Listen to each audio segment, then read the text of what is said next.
Okay friends, good evening. Guidance coaching की इस online platform पर आप सभी का बहुत बहुत स्वागत है। यहाँ पर हम चर्चा कर रहे हैं संविधान की, और संविधान विषय के अंतर्गत जो हमारा मूल टॉपिक है आज, वो है मूल अधिकार, फंडामेंटल राइट्स। ये क्लास आपकी आगामी होने वाली परीक्षा सुपर टेट, यूपीएसआई, पुलिस, ग्राम विकास अधिकारी, लेखपाल, आप सभी की परीक्षाओं के लिए महत्वपूर्ण है। इसको आगे शुरू करने से पहले प्लीज आप हमारे इस यूट्यूब चैनल को लाइक करें, सब्सक्राइब करें, शेयर करें। वीडियो कैसी लग रही है भाई बताएं, और ज्यादा से ज्यादा जो है अपने दोस्तों को शेयर करवाएं। ठीक, आइए। हाँ, तो हम यहाँ पर देख रहे हैं आज क्या देखना है हमको, मूल अधिकार देखना है। क्या देखना है हमको? मूल अधिकार देखना है। ठीक, ठीक है ना। अब आज बहुत इंपॉर्टेंट टॉपिक हम लोग पढ़ने चल रहे हैं। मैंने कहा था कि संविधान में मैं इतना करा दूंगा कि आप पीसीएस के प्रश्न सॉल्व करोगे, सारे प्रश्न पीसीएस का, कोई नहीं गलत होगा। इतना कॉन्फिडेंस करा दूंगा बहुत कम में। ठीक, तो मूल अधिकार, मूल अधिकार को क्या कहते हैं इंग्लिश में? फंडामेंटल राइट, अर्थात आधारभूत अधिकार है। कैसा अधिकार है?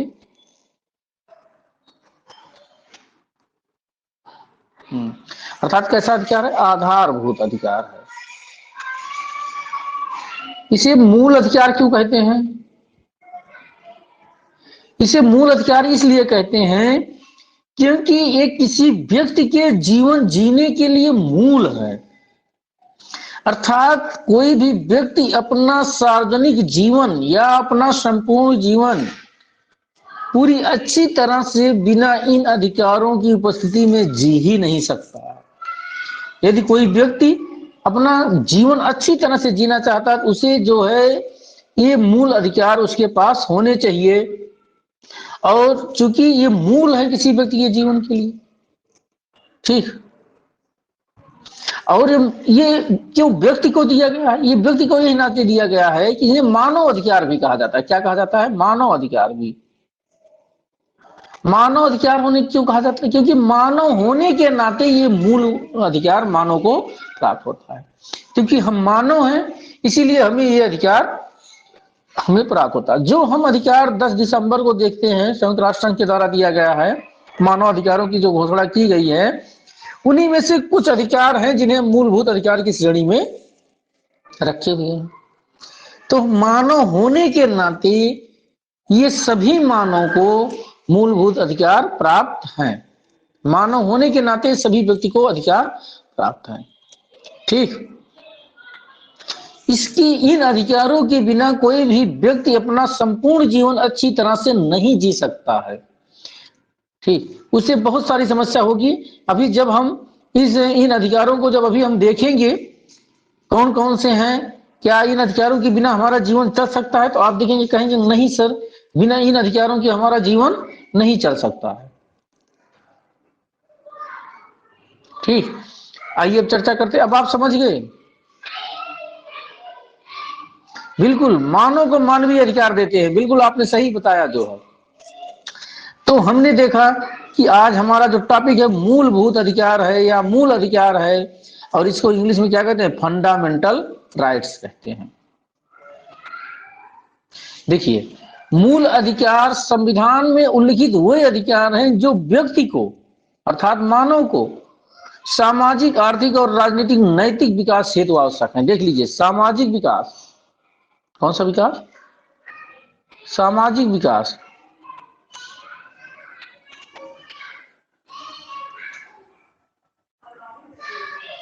आर्थिक विकास, राजनीतिक विकास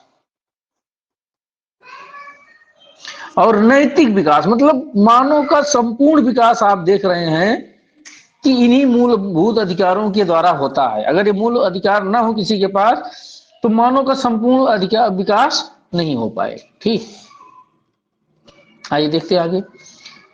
मूल अधिकार कहां से लिए गए हैं? तो आप सभी को पता है भाई, संयुक्त राज्य अमेरिका से लिए गए हैं। कहां से लिए गए हैं मूल अधिकार? यूएसए से लिए गए हैं। बिल्कुल, यूएसए से लिए गए हैं।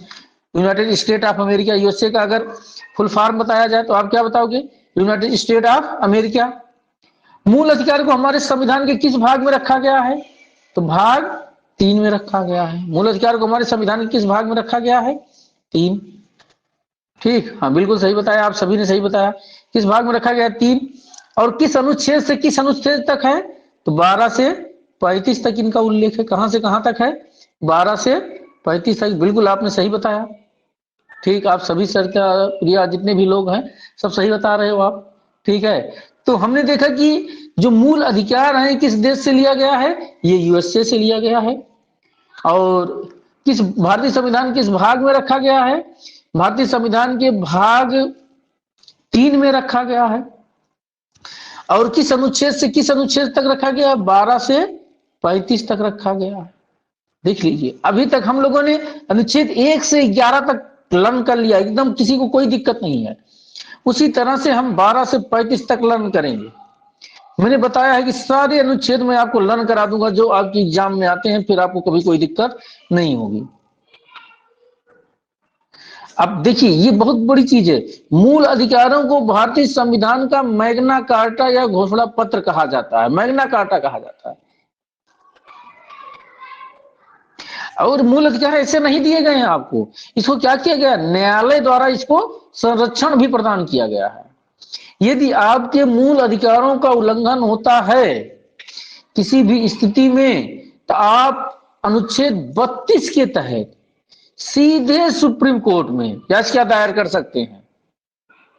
और अनुच्छेद 226 के तहत सीधे हाई कोर्ट में आप क्या कर सकते हैं? याचिका दायर कर सकते हैं, रिट दायर कर सकते हैं कि हमारे मूल अधिकारों का क्या हुआ है? हनन हुआ है। फला व्यक्ति ने हमारे मूल अधिकारों को क्या किया है? हनन किया है। क्या हमारे मूल अधिकार किसी ने इसके कार्यों से क्या हुए हैं? सीमित हुए हैं। तो आपने देखा कि मूल अधिकार आपको प्राप्त नहीं है, बल्कि उनको क्या हुआ है? सर्वोच्च न्यायालय के द्वारा उन्हें संरक्षण भी प्रदान किया गया है।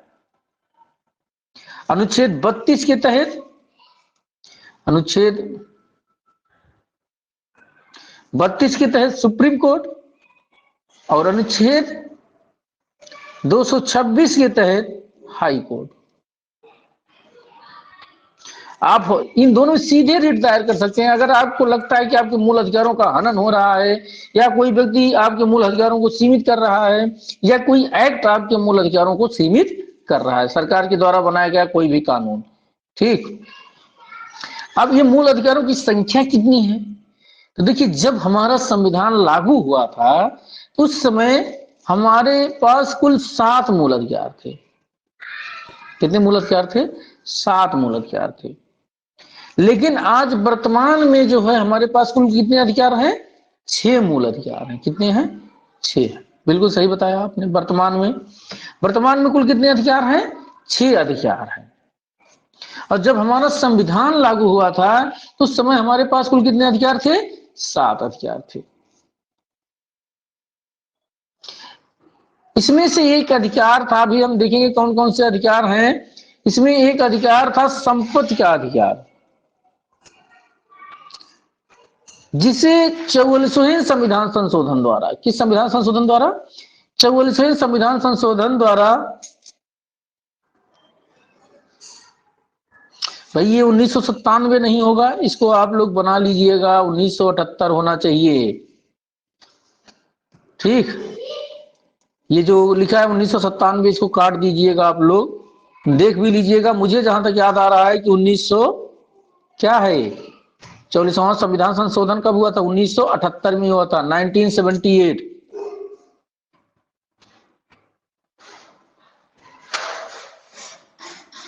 बिल्कुल माला जी, मैग्ना कार्टा बता दे रहे हैं अभी।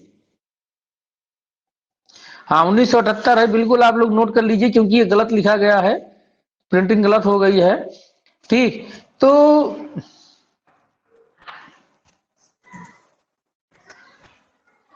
हाँ बिल्कुल 1978 है, इसको सही कर लीजिए आप लोग, ये गलत है, मैं इसको मिटा दे रहा हूं एकदम से। चलो इसकी जगह क्या कर दे रहा हूं? 1978।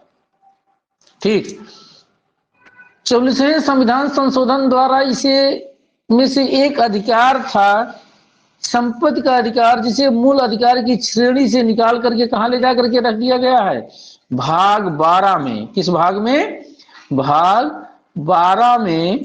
और 300 के अनुच्छेद 300 के का में एक कानूनी अधिकार बना दिया गया, एक विधिक अधिकार बना दिया गया। 300 के ए में, बिल्कुल सही बताया आपने प्रिया जी, 300 के ए में इसे क्या कर दिया गया है, एक विधिक अधिकार बना दिया गया। अब जहां जहां ये संपत्ति का अधिकार था वहां वहां से इसे हटा दिया गया। ठीक, तो कहां कहां था मूल अधिकार में, अनुच्छेद 34, अनुच्छेद जो है 19 के चा में था ये संपत्ति के अधिकारों के, हाँ कानूनी अधिकार बना दिया, बिल्कुल सही बताया आपने। और अनुच्छेद 31 से, 2 अनुच्छेदों से हटाया गया है। एक स्वतंत्रता का अधिकार है जिसमें हम स्वतंत्र हैं अपनी संपत्ति अर्जित करने के लिए, लेकिन इसमें इसे हटा दिया गया। 19 की चा में था ऐसा प्रावधान, यहां से हटा दिया गया। हम स्वतंत्र तो हैं लेकिन हम एक सीमा के बाद टैक्स के दायरे में भी आ जाएंगे, ऐसा कहा गया है।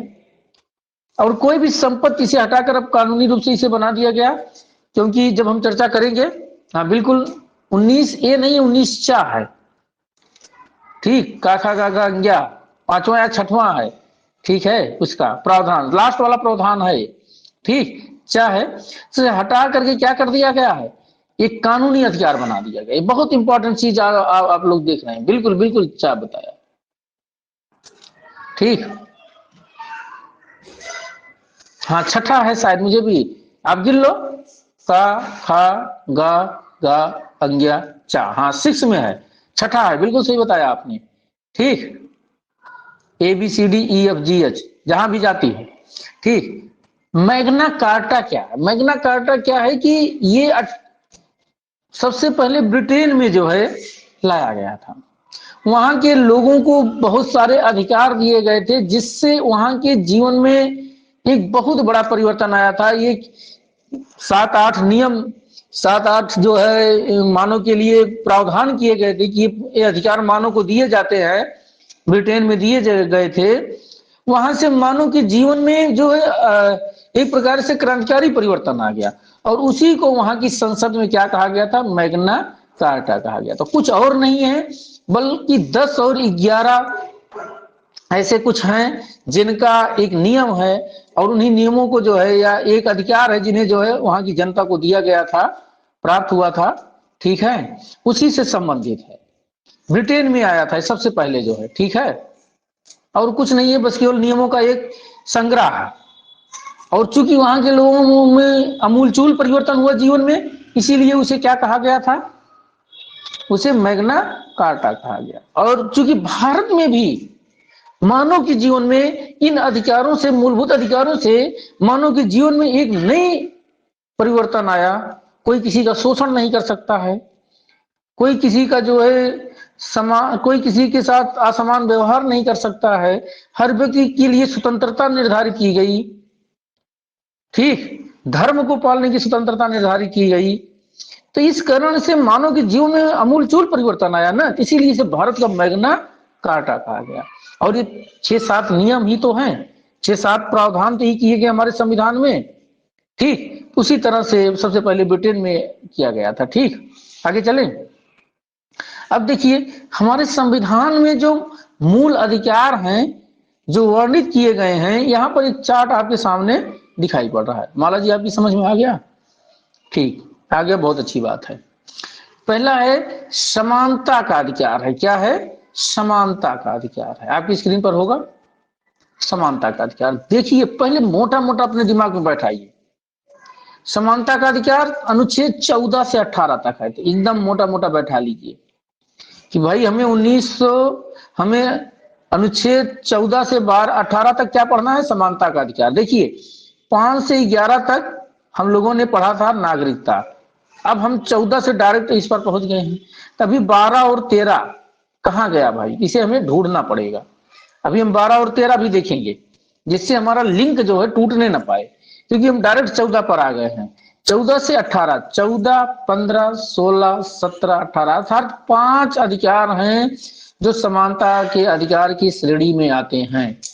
अभी उन पर हम आगे चर्चा करेंगे। स्वतंत्रता का अधिकार 19 से 22 तक, पहले अपने दिमाग में बैठा लीजिए एक फिगर इसका। 19 से 22 तक क्या है, स्वतंत्रता का अधिकार है। शोषण के विरुद्ध अधिकार बहुत इंपॉर्टेंट है, हमको लगता है कि हर परीक्षा में पूछा जाता है, चाहे जो भी परीक्षा हो। अनुच्छेद 23 और 24 दोनों ऐसे ट्रिक के साथ बैठा देंगे कि आपको कभी कोई प्रश्न यहां से गलत ही नहीं होगा,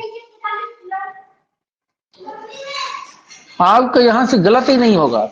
शोषण के विरुद्ध अधिकार अनुच्छेद 23 और 24 में है। धार्मिक स्वतंत्रता का अधिकार आप देखेंगे 25 से 28 तक है। शिक्षा एवं संस्कृति का अधिकार 29 और 30 तक है। संवैधानिक उपचारों का अधिकार 32 तक है। 32 में ही है, एक ही है। तो आपके दिमाग में मोटा मोटा बैठ गया होगा भाई कि जो मूल अधिकार है कहां से कहां तक है और किस अनुच्छेद से किस अनुच्छेद तक है। एक बैठ गया दिमाग में आप लोगों के।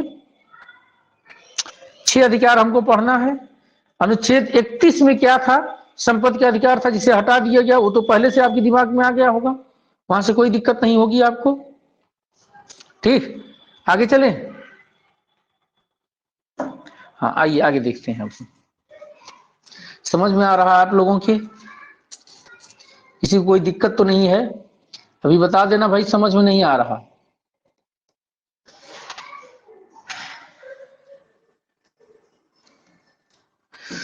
बिल्कुल आगे बढ़ते हैं, एकदम लर्न करा देंगे। बस आप लोग लास्ट तक एकदम बने रहिए, कहीं से कोई दिक्कत नहीं होगी।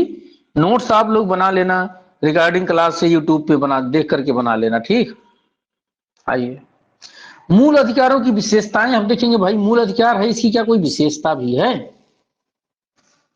आइए देखते हैं। देखिए जो मूल अधिकार है, मूल अधिकारों को 2 भागों में बांटा गया है, 2 वर्गों में बांटा गया है। किसी ने पूछा था प्रश्न, मुझे याद नहीं आ रहा, शायद माला जी ने या किसी ने पूछा था 2 दिन पहले या 1 दिन पहले जो है कि क्या सर जितने भी अधिकार हैं क्या वो सभी को प्राप्त हैं? अब मुझे ध्यान नहीं आ रहा किसने पूछा था। आप लोगों में से जिसका भी प्रश्न रहा हो वो यहां पर चर्चा कर दे रहा हूं। अच्छा, रिंकी ने पूछा था, प्रीति ने पूछा था, हाँ किसी ने पूछा था कि जो ये अधिकार हैं क्या वो सभी को प्राप्त हैं या कुछ अधिकार भारतीयों को प्राप्त हैं और कुछ अधिकार विदेशियों को प्राप्त हैं? तो यहां पर मैंने कहा था, उस समय आपसे कहा था मैंने कि चिंता मत करो, ये आगे आपकी क्लास में आएगा। तो देखिए जो मूल अधिकार हैं 2 वर्गों में इन्हें हम बांट देते हैं। अगर हम देखते हैं किसको किसको मिला हुआ है तो आप देखेंगे कि ये जो मूल अधिकार हैं ये केवल भारतीयों को कौन कौन से अधिकार प्राप्त हैं। तो आज 15, 16 ये दोनों क्या है, समानता का अधिकार है। 19 स्वतंत्रता का अधिकार है। 29 और 30 भाषा एवं संस्कृति को बनाए रखने का अधिकार, ये केवल भारतीयों को प्राप्त है। ठीक, जो भारत के नागरिक हैं ये केवल उन्हें दिया गया है, केवल भारतीयों को ये अधिकार प्राप्त है कि आप इतना लर्न कर लीजिए बस, केवल 15, 16, 19, 29, 30। अगर कभी छांटने के लिए आ जाए भाई कौन से अधिकार विदेशी नागरिकों को नहीं प्राप्त है, हम अभी लर्न करा देंगे पूरा 15, 16, 17, 18, 19, 20 सब लर्न करा देंगे आपको, कहीं से कोई दिक्कत नहीं रहेगी आप। ठीक, तो आप इतना लर्न कर लीजिएगा। इसके अलावा जो बचे हुए हैं वो भारतीयों और विदेशियों दोनों को प्राप्त हैं। क्या है, इसके अलावा जो बचे हैं वो क्या है, भारतीय तथा विदेशी दोनों को प्राप्त हैं, लेकिन इतने अधिकार केवल भारतीयों को दिए गए हैं। तो प्रीति जी आपकी समस्या का समाधान हो गया होगा, समझ में आ गया? आप कोई दिक्कत तो नहीं है कि कौन से अधिकार भारतीयों को प्राप्त है? अब एकदम क्लियर हो गया, देख लीजिए। ठीक है, एकदम क्लियर हो गया आपका यहाँ पर कि आपको कौन से अधिकार प्राप्त हैं और विदेशियों को कौन से अधिकार प्राप्त हैं, विदेशियों को कौन से अधिकार नहीं प्राप्त हैं। आपको तो सारे अधिकार, भारतीय नागरिक या सिटीजन को, जो भारत का नागरिक है उसे ये सारे अधिकार अपने आप मिल जाते हैं। जैसे भारत की नागरिकता आपने ग्रहण की वैसे सारे अधिकार आपको मिल गए, अपने आप मिल गए भारत का नागरिक होने के नाते।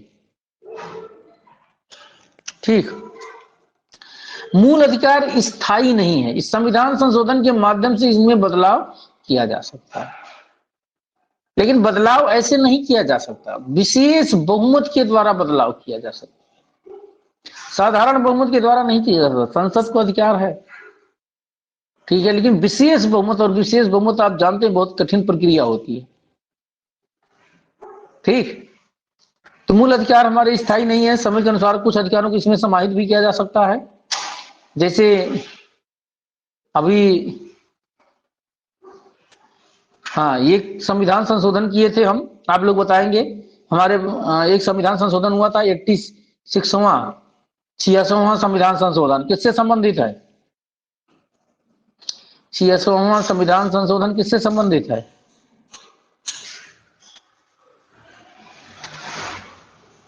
और ये कहाँ लाके जोड़ा गया है? 21 के काम में जोड़ा गया है। कहाँ पे जोड़ा गया है? 21 के काम में।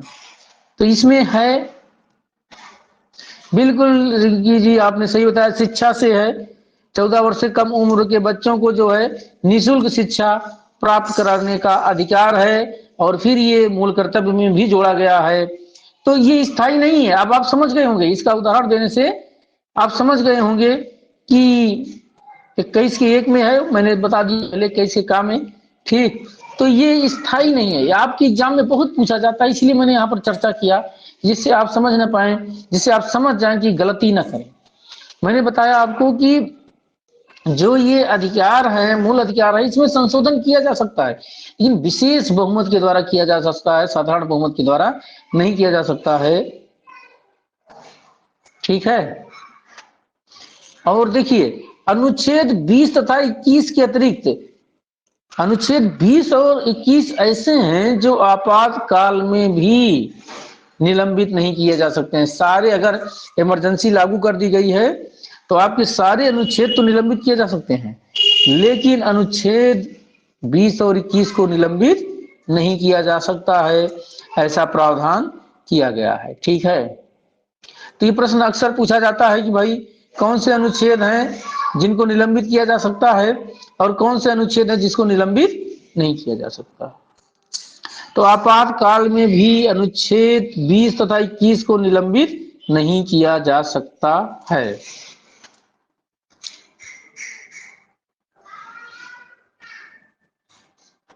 तो इतना तो कुछ मूलभूत तथ्य थे जिन्हें हमने आपको चर्चा किया। ठीक है, अब आपकी समझ में आ गए होंगे ये सब। अब इधर हम लोग चलते हैं।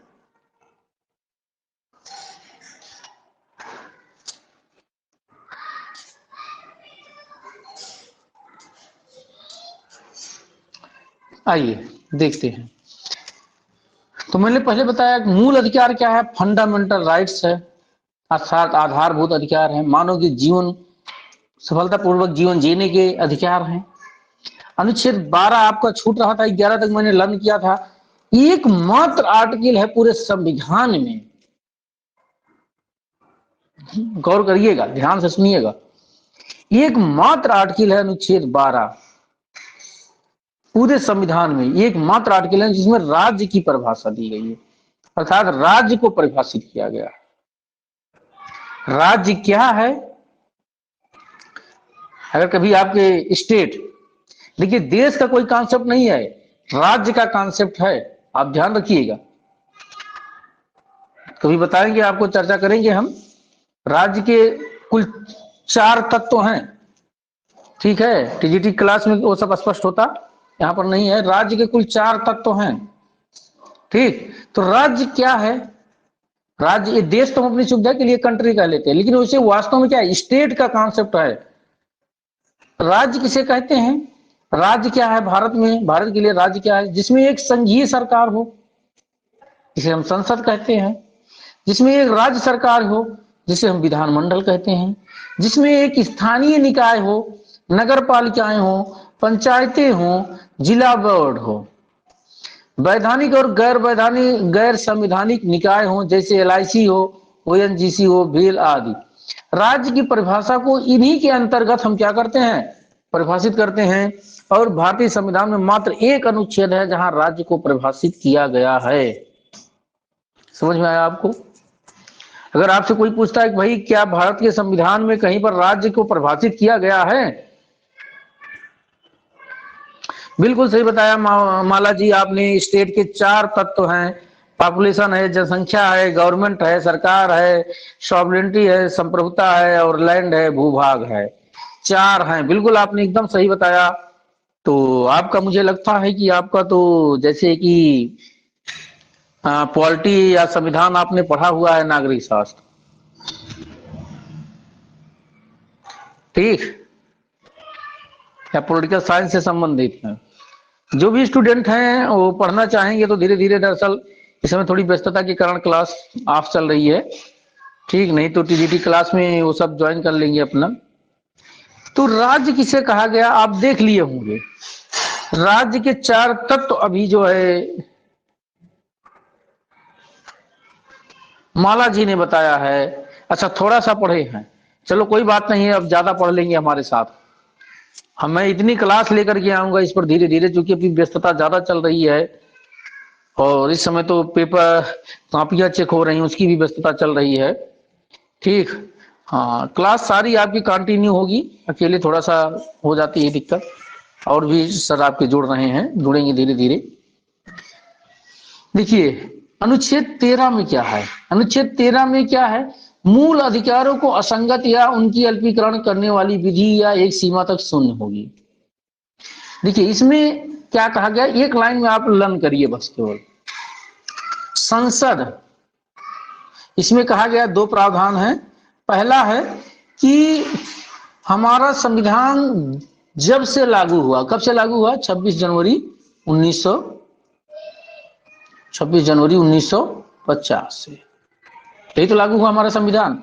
तो अनुच्छेद 13 कहता है कि 26 जनवरी 1950 से, अर्थात जिस दिन हमारा संविधान लागू हुआ उस दिन से पहले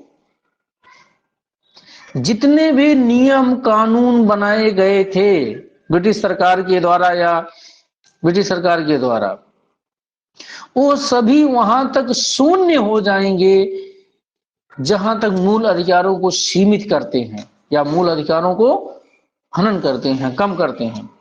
मान लीजिए ब्रिटिश गवर्नमेंट ने कोई ऐसा कानून बना दिया गया था जिसमें स्वतंत्रता का हनन होता था, तो कानून वहीं तक अपने आप शून्य हो जाएगा, अर्थात लागू नहीं होगा जहां तक वो मूल अधिकारों का हनन करता था। समानता, स्वतंत्रता, शोषण, धार्मिक स्वतंत्रता, शिक्षा, संस्कृति, इन सभी को जहां तक सीमित करता है वो अपने आप स्वतः ही शून्य हो जाएगा। कब से, 26 जनवरी 1950 से, अर्थात जब से हमारा संविधान लागू हुआ है।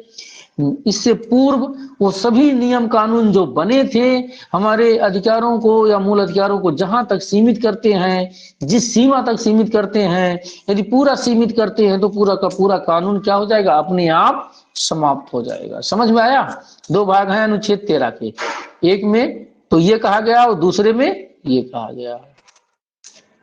दूसरे में क्या कहा गया है, राज्य द्वारा अर्थात सरकार के द्वारा, अर्थात हमारी संसद के द्वारा ऐसी कोई विधि यदि बनाई जाती है जो मूल अधिकारों को सीमित करती है या समाप्त करती है, तो वो विधि अपने आप क्या हो जाएगी, वहां तक शून्य हो जाएगी जहां तक मूल अधिकारों को सीमित करती है। यदि पूरा सीमित करती है तो पूरा विधि ही क्या हो जाएगी, अपने आप समाप्त हो जाएगी। तो आपकी समझ में आ गया होगा अनुच्छेद 12 और 13 में क्या कहा गया है। 12 में तो आपके दिमाग में आराम से बैठ गया होगा भाई राज्य को परिभाषित किया गया है, और राज्य क्या है, तो आज आपकी समझ में ये आ गया होगा भाई राज्य किसे कहते हैं, स्टेट किसे कहते हैं। राज्य उत्तर प्रदेश नहीं वाला राज्य, बल्कि राज्य देश वाला राज्य है ही। हाँ, क्योंकि उत्तर प्रदेश हमारे यहाँ संप्रभु नहीं है, संप्रभु क्या है, संसद है हमारी। ठीक, अभी माला जी ने बताया था आपको राज्य के 4 तत्व होते हैं। हाँ, 3 तो तत्व है इसके पास, उत्तर प्रदेश के पास, एक पॉपुलेशन है, दूसरा भूभाग है, जनसंख्या है, भूभाग है, सरकार है, लेकिन सॉवरेनिटी नहीं है, संप्रभुता नहीं है उत्तर प्रदेश के पास, क्योंकि वो सेंट्रल गवर्नमेंट के अधीन है। समझ में आया? इसलिए उत्तर प्रदेश राज्य नहीं है। राज्य कौन है, भारत है। हालांकि आगे चल करके इस पर बड़ा विवाद है, जब टीजीटी की क्लास बताएंगे तो उसमें हम बताएंगे क्या विवाद होता है, क्या होता है जो है। यहाँ बस इतना ही जानते रहिए। तो राज्य आपकी समझ में राज्य आ गया होगा, स्टेट समझ में आ गया, और आपकी समझ में आ गया होगा जो है अनुच्छेद 13 क्या है। ठीक, तो आर्टिकल 12 और आर्टिकल 13 क्या है। 13 में है कि दो है, 13 के 1 और 2, 1 में कहा गया है कि जिस दिन से हमारा संविधान लागू हुआ है उस दिन से वो सभी विधियां, नियम, कानून अपने आप शून्य हो जाएंगे जो हमारे मूल अधिकार को सीमित करते हैं या समाप्त करते हैं। और उसके दूसरे भाग में कहा गया है कि राज्य या हमारी संसद के द्वारा कोई किसी ऐसी विधि का निर्माण नहीं किया जाएगा जो हमारे अधिकार, मूल अधिकार को सीमित करता है या समाप्त करता है। ठीक, अनुच्छेद 137 इसमें दिया हुआ है, यहीं पर देख लो क्या है।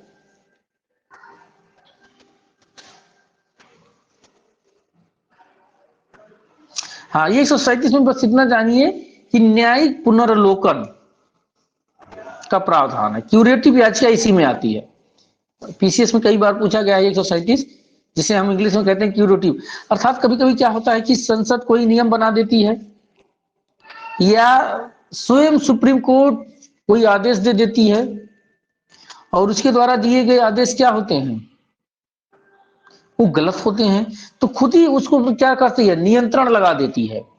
क्या करती है, उसी पर अपने दिए गए निर्णयों को पुनः जो है बदल सकती है। उसी को अनुच्छेद 137 में प्रावधान किया गया, उसी को क्यूरेटिव याचिका भी कहते हैं। जब हम वहां पहुंचेंगे तो बढ़िया से आपको बता देंगे। यहाँ भी याद जान लीजिए क्यूरेटिव याचिका या रेट पुनर्विलोकन, न्यायिक पुनर्विलोकन का प्रावधान अनुच्छेद 137 में किया गया। भाई मेरी आवाज पहुंच रही है आप लोगों तक? आवाज मेरी पहुंच रही है? चलो ये अच्छी बात है। आप लोग एकदम शांत हो गए, संख्या भी सीमित होती जा रही थी, तो मैंने कहा पूछ लेते हैं एक बार। तो ये कुछ मूल चीजें थी। तो आपने देखा कि आपका लिंक जुड़ गया, आप अनुच्छेद 11 तक देख चुके थे, अब आप अनुच्छेद 12 भी देख लिए और अनुच्छेद 13 भी देख लिए। अब उसके आगे हम बढ़ रहे हैं। देखिए ये आपकी स्क्रीन पर होगा। ठीक, समानता का अधिकार क्या है? समानता का अधिकार। पहले मैंने एक मोटा मोटा आपको लर्न कराया था, ज्यादा नहीं पढ़ाएंगे, बस 5 मिनट की और क्लास है, 10 मिनट और करेंगे। हाँ, समानता का अधिकार क्या है? 14 से 18 तक है। कहां तक है? 14 से 18 तक है। ठीक, आप लोग, मैं जानता हूं ऑनलाइन क्लास में ज्यादा देर तक नहीं चल पाते हैं, इसलिए बहुत सीमित में और बहुत ज्यादा पढ़ाने की कोशिश की जाती है। समानता का अधिकार है आपका अनुच्छेद 14 से 18 तक है। ठीक, अनुच्छेद 14 में क्या कहा गया? केवल 1 और 2 एक ही पढ़ेंगे बस, केवल यही अनुच्छेद 14। अनुच्छेद 14 में क्या कहा गया है? भारत के राज्य क्षेत्र में किसी भी व्यक्ति को विधि के समक्ष समता तथा विधियों के समान संरक्षण से वंचित नहीं किया जाएगा। दो पॉइंट है। मैंने जब स्रोत पढ़ा रहा था आपको, भारतीय संविधान के स्रोत, तो वहां पर इन दोनों शब्दों की चर्चा किया था, विधि के समक्ष समता।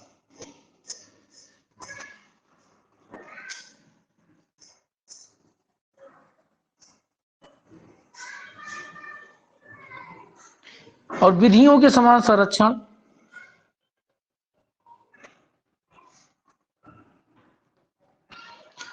विधियों के समान संरक्षण। अच्छा, विधि के समक्ष समता ये किस देश के संविधान से लिया गया है? पहला वाला, विधि के समक्ष समता किस देश के संविधान से लिया गया है?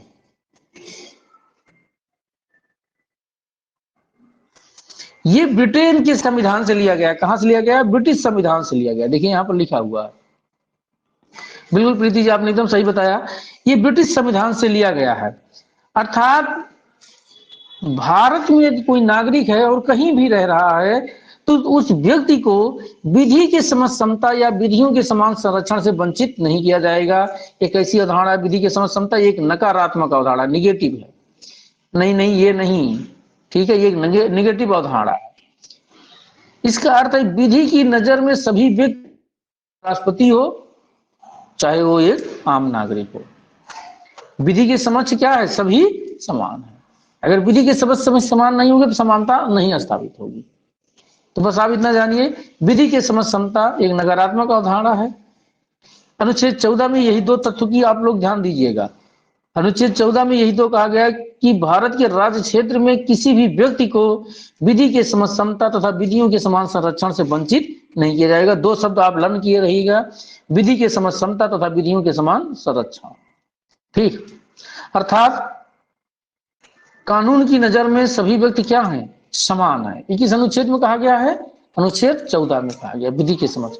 और विधियों के समक्ष समान संरक्षण, ये सकारात्मक है अवधारणा है। इसका क्या मतलब है, राज्य को यह सुनिश्चित करना चाहिए कि समान के साथ समान तथा असमान के साथ असमान व्यवहार किया जाए। इसे यूएसए से ग्रहण किया गया है, संयुक्त राज्य अमेरिका से ग्रहण किया गया। दोनों बहुत इंपॉर्टेंट है, हजारों बार पूछे गए, सकारात्मक है। अब जैसे किसी ने एक मर्डर किया है, सॉरी मर्डर वाला उदाहरण छोड़ दीजिए, जैसे दौड़ की प्रतियोगिता हो रही है, ठीक है, दौड़ की प्रतियोगिता हो रही है, तो दौड़ को प्रतियोगिता में जो दिव्यांग है उनको दिव्यांग के साथ दौड़ाया जाए, और जो सही है उनको उनके साथ दौड़ाया जाए। अब ऐसे समझो, पुरुषों को पुरुषों के साथ दौड़ाया जाए, महिलाओं को महिलाओं के साथ दौड़ाया जाए। अब सुपर टेट की परीक्षा हो रही है, मान लीजिए सुपर टेट की परीक्षा हो रही है, अब पता चला कि कुछ लड़कों के लिए अलग प्रश्न पत्र बना दिया जाए, कुछ लड़कों के लिए अलग प्रश्न पत्र बना दिया जाए, तो ये समानता हो जाएगी। जबकि सब एक डिग्री बीएड और टेट पास करके आए हैं, बीएड या बीटीसी टेट पास करके आए हैं, तो सबके साथ क्या होना चाहिए, समान पेपर बनाया जाना चाहिए, विधियों के समान संरक्षण होना चाहिए। अर्थात आपको समान रूप से विधि बनाई जाएगी और उसी के तहत आपको परीक्षा देनी है। हाँ, पॉजिटिव आप समझ गए ना, पॉजिटिव समझ लो, नेगेटिव हमने आप जैसे कि हाँ, जैसे कि आप समझ लो, हाँ, जैसे नकारात्मक अवधारणा है कि इस तरह से समझो, जैसे कोई महिला है और कोई पुरुष है, हत्या करता है, महिला ने भी किसी की हत्या कर दिया, पुरुष ने भी किसी की हत्या कर दिया, तब आप ये नहीं हो कि ये महिला है इन्होंने हत्या कर दिया तो इनके साथ ना उदारता कुछ नहीं, ये पुरुष है इन्होंने हत्या कर दिया ना ये तो मतलब है, तो इसके साथ कोई उदारता नहीं। समान के साथ मतलब ये चाहे राष्ट्रपति हो चाहे आम नागरिक हो, हत्या कर दिया तो हत्या के लिए क्या होगा, वो उसे जेल होगी, आजीवन कारावास होगा, चाहे वो राष्ट्रपति होगा, चाहे वो पुरुष होगा, चाहे वो महिला होगी। नकारात्मक है नहीं, आप बिल्कुल आपके साथ कोई भेदभाव, बिल्कुल आपको जो है आप इस पद पर हैं फिर भी आपने हत्या कर दिया तो आप उसके भागीदार हैं। और सकारात्मक में क्या है, विधियों के समान संरक्षण। भाई देखिए, दौड़ का उदाहरण मैंने दिया, परीक्षा का उदाहरण दिया, तो मतलब समान के साथ। अब ऐसा थोड़ी ना है इंजीनियरिंग बीटेक किया है कोई बीटेक किया है और उसको क्या करो, सुपर टेट की परीक्षा कह दो बिना बीएड के और जो है टेट पास किए हुए, थोड़ी है ये समानता, थोड़ी ना आएगी। समानता आएगी समान, जो सकारात्मक है ना, ये जो जिस तरह से संबंधित है उनको उन्हीं से क्या किया जाए, जोड़ा जाए। समझ में आया कि नहीं आया अभी, माला जी समझ में आया नकारात्मक और सकारात्मक? ना आया और फिर से बताएंगे। जैसे कि जो समान है उनके साथ समान व्यवहार किया जाए, जो असमान है उनके साथ असमान व्यवहार किया जाए, ये क्या है, सकारात्मक अवधारणा है। सबके साथ एक तरह का व्यवहार किया जाए, नकारात्मक अवधारणा है। प्रीति जी क्या बता दें माला जी के प्रश्न का उत्तर? नहीं समझ में आएगा तो आप हमारे यूट्यूब पे से अभी 1 घंटे बाद अपलोड कर देंगे, आप वहां पे फिर से जो मैं बोल रहा हूँ ये बार बार बोलूं, वहां पे सुन लेंगे, आपकी समझ में आ जाएगा। ठीक, देखिए मैंने बताया कि विधि के समान संरक्षण मतलब जो राष्ट्रपति है अगर हत्या किया है तो भी जो है भागीदार है, सजा का भागीदार है, और एक आदमी है तो उसको भी भागीदार है। ठीक, हाँ, इस तरह से आप समझ लीजिएगा। कल मैं फिर चर्चा कर दूंगा इस पर, विधियों के समान संरक्षण। आगे देखते हैं, बस इसी पर हम समाप्त करने की सोच रहे हैं इसको।